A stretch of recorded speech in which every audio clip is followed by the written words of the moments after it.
Salut à tous, on se retrouve aujourd'hui pour parler du FC Barcelone en ce samedi 1er novembre et aujourd'hui c'est un nouveau mois et ben voici le programme bien sûr pour ce mois de novembre les gars, du très lourd pour le FC Barcelone, 6 rencontres au programme donc ça commence dès demain avec la réception de Elche, ensuite il y aura un déplacement en Ligue des Champions du côté du club Bruges donc mercredi prochain, le 9 les gars ça sera de nouveau un déplacement du côté du Celta Vigo en Liga, ensuite du 9 au 22 pas de match les gars parce que c'est la trêve internationale, dès le retour de la trêve les gars il y aura la réception de Bilbao, le déplacement du côté de Chelsea le 25 novembre prochain et le 29 les gars sera la réception d'Alaves en Liga. Donc voici les 6 rencontres du FC Barcelone pour ce mois de novembre. Objectif bien sûr, gagner le maximum de matchs.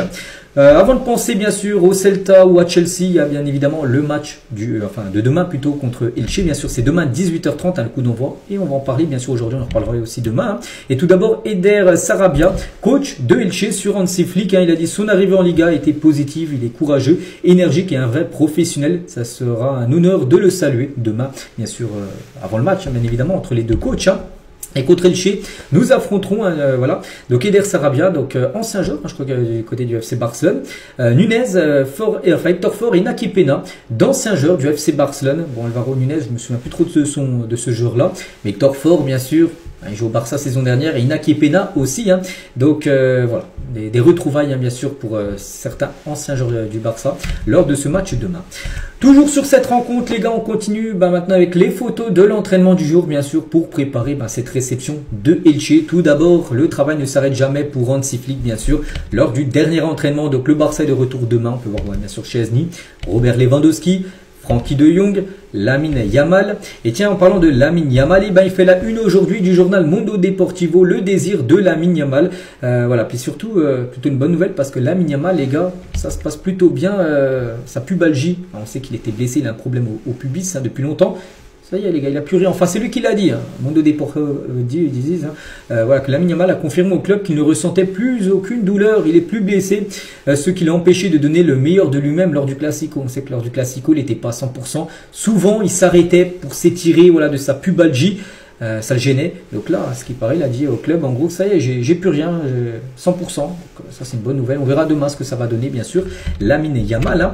Et toujours avec lui, donc en raison de l'inconfort qu'il ressent avec la pubalgie, donc Lamine Yamal a suivi un plan d'entraînement spécifique à chacun, bien sûr. Il avait un plan précis pour se rétablir bien sûr de sa blessure. Et après les critiques reçues après le Classico, Lamine Yamal est très motivé pour revenir à son meilleur niveau parce que c'est vrai que le dernier match qu'il a joué, c'est Classico. Il n'y a pas eu de match en milieu de semaine. Donc là vraiment il a hâte de retrouver le terrain, la pelouse et de faire un bon match et gagner bien sûr. Donc demain vraiment on attend un grand Lamine Yamal qui devrait être titulaire pour cette rencontre. Donc ça c'est bonne nouvelle bien sûr, déjà qu'il n'est plus blessé, enfin d'après ce qu'il dit. Et toujours avec lui, donc à noter aussi qu'il s'est offert une nouvelle maison. On avait parlé il y a quelques jours que l'ancienne maison de Piqué Shakira, l'ancien couple bien sûr, donc il est en vente et Lamine Yamal l'a acheté les gars. Ça y est, regardez sa nouvelle villa du côté de Barcelone dans un quartier ultra sécurisé. Donc à noter qu'il a amené son cousin et un ami proche pour habiter avec lui. Donc Lamine Yamal a emménagé dans sa nouvelle maison avec son cousin Mohamed Abdo et son ami proche Soufiane. Donc chacun d'eux a une chambre dans le manoir, enfin dans la villa. Donc, voilà, il ne sera pas tout seul. Bon, il y aura beaucoup de fois sa copine Nicole qui viendra bien sûr du côté de sa villa, mais bien sûr c'est pas pour faire la fête. Bon, il en fera peut-être de temps en temps, ok. Mais voilà, aussi rester concentré sur ce qu'il est actuellement, un grand footballeur, bien sûr, Lamine Yamal. On continue avec tout d'autres choses. On va parler de Robert Lewandowski qui a quand même loupé là pas mal de matchs, plus d'un mois, il est blessé. Donc Lewandowski pourrait revenir ce dimanche contre Elche, une équipe contre laquelle il a déjà marqué. Barcelone a du mal à trouver des buts cette saison et son retour ne pouvait arriver à un meilleur moment, bien sûr. C'est nickel, bien sûr, le retour de Lewandowski, bien sûr. Avant sa blessure, il n'était pas à son meilleur niveau. Il avait même perdu sa place dans le 11 de départ. C'était plutôt Ferran Torres qui commençait titulaire à place Lewandowski. Donc à 37 ans, beaucoup doutent qu'il puisse encore tenir ses promesses. Mais Lewandowski a déjà prouvé aux gens qu'il avait tort. Il a marqué pendant 18 saisons consécutives et reste l'un des professionnels les plus disciplinés du football. Désormais en pleine forme et motivé, il tentera de retrouver son instinct de tueur. Barcelone a plus que jamais besoin de Lewandowski, de ses buts. Ça commence dès demain. On sait déjà qu'il a repris l'entraînement en début de semaine. Il n'a pas été là lors du Classico. Il avait beaucoup manqué lors du match contre le Real. Donc là, ça y est, Lewandowski normalement demain sera là. Et on pense qu'il pourrait être dans le 11 de départ. Voilà, on en reparlera demain bien sûr concernant l'attaquant polonais. Des nouvelles aussi de Christensen. Et Christensen n'est toujours pas rétabli, il ne jouera pas contre Elche. C'est dommage parce que Christensen, il y a beaucoup qui disent, j'ai pu voir sur certains commentaires qui diraient s'il sera 100% ce jour-là, ce serait peut-être le meilleur défenseur du Barça. Voilà, parce que c'est un joueur sûr comme un joueur fiable. À l'époque, il y a 2 ans, quand il a fait une magnifique saison, même la saison dernière, les gars, il n'était pas blessé. Quand il n'est pas blessé, c'est du très très haut niveau, les gars, Christensen. Dommage, trop de blessures et du coup font que voilà, du coup il a beaucoup de matchs et tu peux pas le mettre dans la rotation des défenseurs parce qu'il est trop souvent absent. Bien sûr, Christensen, c'est vraiment dommage. Le Barça officiellement demande à la Liga et de laisser jouer le match contre Villarreal. Vous savez, ce match qui devait se jouer à Miami, du coup non, il se jouera à Villarreal. C'est annulé ce match, enfin. À Miami. Donc du coup ça se jouera bien le 20 décembre, ajustant le calendrier pour tenir compte de leur voyage amical. Parce qu'oubliez pas que le Barça, j'en ai parlé il y a quelques jours, c'est pas encore officiel, mais ça devrait être le cas. Parce que le Barça devrait jouer un match amical au Pérou 2 jours plus tard, et c'est pour ça que le Barça aurait demandé à la Liga de jouer le 20 décembre prochain. Voilà, voilà cette date-là, pour que 2 jours plus tard, ils puissent se rendre au Pérou et jouer un match amical. Pourquoi au Pérou, pourquoi ce match amical, ça rapporterait 8 millions d'euros quand même dans les caisses du club. Au lieu d'aller jouer du coup à Miami contre Villarreal, rapporter 8 millions d'euros. Et le Barça voulait trouver un autre match, du coup ça devrait être un match amical au Pérou. C'est pas encore officiel, on en avait parlé il y a quelques jours, mais bon. Pour l'instant, le Barça aimerait déjà savoir si Villarreal, le Barça peut se jouer le 20 décembre comme ça.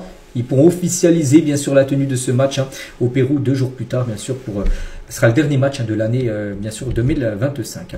On continue avec Flick, les gars, et le personnel d'entraîneur ont été patients avec Marc Bernal, mais il aura plus de temps de jeu maintenant. Voilà, à partir de ce nouveau mois, les gars, nouveau mois et du nouveau temps de jeu, bien sûr, pour Bernal.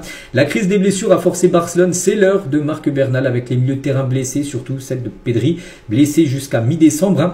Et Marc Bernal a une carte à jouer. Donc voilà, le plan de Barcelone avec Marc Bernal cette saison, donc séance d'entraînement intense et précision du match. Plus de temps de jeu à partir de ce mois-ci. Donc là, on arrive sur le nouveau mois aujourd'hui, 1er novembre. Donc peut-être dès demain, il pourra avoir du temps de jeu. Marc Bernal devrait beaucoup plus jouer que ce qu'il a pu jouer ces dernières semaines.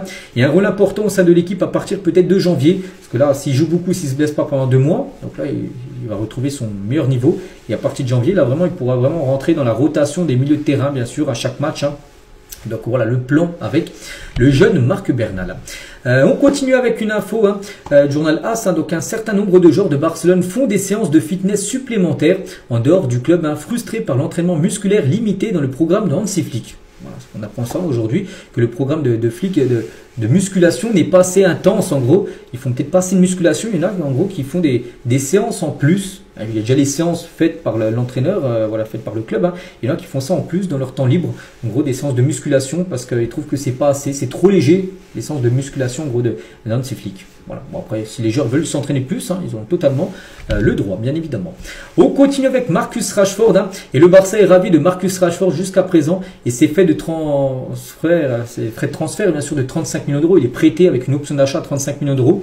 Sont justes pour le club. Voilà, le club se dit oui, c'est le prix juste, bien sûr, pour Rashford. Un joueur de 28 ans, 35 millions d'euros, voilà, en prêt, son achat levé, oui, pourquoi pas. Après, cependant, bien sûr, un transfert permanent dépendra aussi de la volonté du joueur de réduire son salaire actuel. Parce que oui, le Barça pourrait potentiellement prolonger le joueur. Enfin, même pas le prolonger, l'acheter. Parce que là, c'est pas une prolongation, ce serait l'acheter, lever l'option d'achat. Pour lui proposer un contrat de 4 ans jusqu'en 2030. Mais là, il sera à 100% joueur du FC Barcelone. Mais il faut absolument qu'il descende son salaire de base. Là, il touche un gros salaire, bien sûr. Il faudrait qu'il demande moins en salaire pour que l'affaire se fasse. Voilà, il faut qu'il fasse un effort lui aussi de son côté. Le Barça peut faire un effort en l'achetant, on paye 35 millions d'euros, mais lui, il faut qu'il fasse un effort de son côté, qu'il demande un salaire revu à la baisse pour rester au Barça. En tout cas, lui, on sait qu'il veut rester au Barça. Il devra, bien sûr, un peu gagner moins d'argent. La une aujourd'hui, le journal Sport. Tout à l'heure, c'était la une avec Lamine Yamal à Mundo Deportivo. Et la Sport, c'est plutôt enfin de retour à la maison, avec cette famille-là, cette famille catalane, et surtout en fond d'image, le Camp Nou, bien évidemment. Et officiel, le Camp Nou ouvrira ses portes le 7 novembre prochain, donc la semaine prochaine, pour un entraînement ouvert au public. 23 000 spectateurs pourront y assister, donc c'est samedi prochain cet entraînement. Non, c'est plutôt vendredi prochain, voilà, cet entraînement. Ce sera un entraînement pour préparer le dernier match, bien sûr, avant de partir à trêve. Donc voilà, ce sera un entraînement qui sera ouvert au public, mais payant, bien sûr. Donc la capacité sera de 23 000 personnes. Ce sera, je pense, le premier niveau qui sera ouvert. Donc les billets pour les sociaux, donc les abonnés, ça coûtera 5 €. Et pour le grand public, bien sûr, les personnes qui ne sont pas abonnées au stade, donc ça sera 10 € pour aller suivre l'entraînement. des joueurs du FC Barcelone le 7 novembre prochain. C'est officiel, c'est fait. Voilà. Bon, après, en attendant, là, ce sera un entraînement dans les retours des matchs. Le Barça pourrait jouer peut-être son premier match au Spotify Camp Nou au cours de ce mois. Donc là, on est le 1er novembre, donc peut-être courant du mois de novembre, là, il pourrait peut-être avoir un match enfin, un match officiel du côté du Camp Nou, avec les 2 premiers niveaux ouverts, hein, bien sûr, pour une rencontre peut-être de Liga, on verra. Hein. Et le Camp Nou aussi est en lice, hein, pour accueillir aussi la finale de la Ligue des Champions 2029. Le Barça a posé la candidature pour organiser cette finale de Ligue des Champions 2029 du côté du Camp Nou. Là, en 2029, hein, il sera fini. Enfin, on espère. Hein. Non, la fin des travaux, c'est après l'été 2027. Donc là, 2029, il sera fini. Il sera comme ça, avec le toit, tout ça. Et là, le Barça aimerait accueillir une finale de Ligue des Champions d'ici 4 ans. Donc, regardez, d'autres stades aussi. Hein. Donc, le Barça sera en concurrence avec Wembley, le stade anglais aussi. Aussi, ils ont posé leur candidature pour organiser, bien sûr, cette finale de Ligue des Champions 2029. Et on finit avec Rashford, les gars, qui a fêté son anniversaire. On a parlé un peu de Rashford tout à l'heure, hein, voilà, qu'il est peut-être resté, on verra. Mais en tout cas, hier, c'était ses 28 ans. Il a fait une fête d'anniversaire hier, bien sûr. Donc, on lui souhaite encore un bon anniversaire, bien sûr. Hein, Marcus Rashford, donc voilà ce qu'il y a à dire aujourd'hui. J'espère que ça vous a plu. On se retrouve, nous, demain, bien sûr. Demain, dimanche, demain, il y a match. Hein, demain, c'est Barça-Elche. On parlera, bien sûr, de cette rencontre. Allez, je vous laisse, je vous souhaite un bon samedi. Et à demain.